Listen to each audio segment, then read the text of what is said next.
We're not to set our mind and heart on those things. You've got to hear what the Spirit is saying. And the reason that they set their minds still on the things of the world is because it's fear that makes them do that.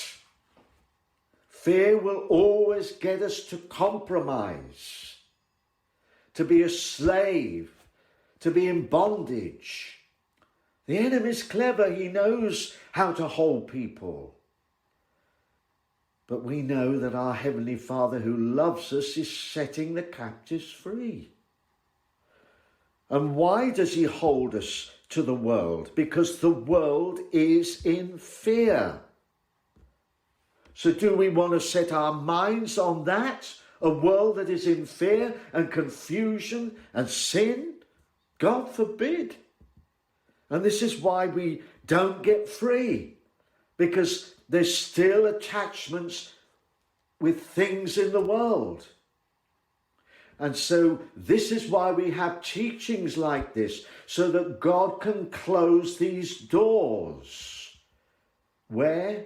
In the mind.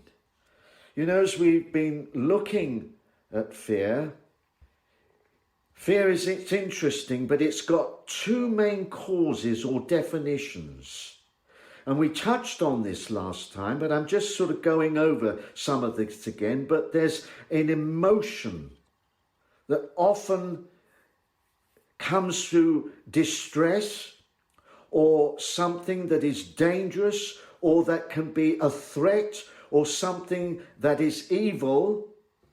And these threats can work in the mind, in the imagination.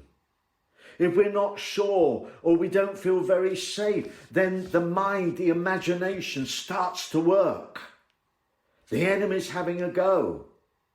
And this again is where the Lord closes door. And this, of course, is where schizophrenia starts, where they imagine and they hear voices and so on.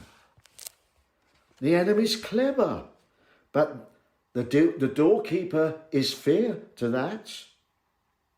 And it often comes and affects through the emotions, or if you've gone through a distressing time, or you've feelings of not safe, or something that is evil, or whatever it is, then the imagination starts, then the voices start, then you start to believe it. The doors open.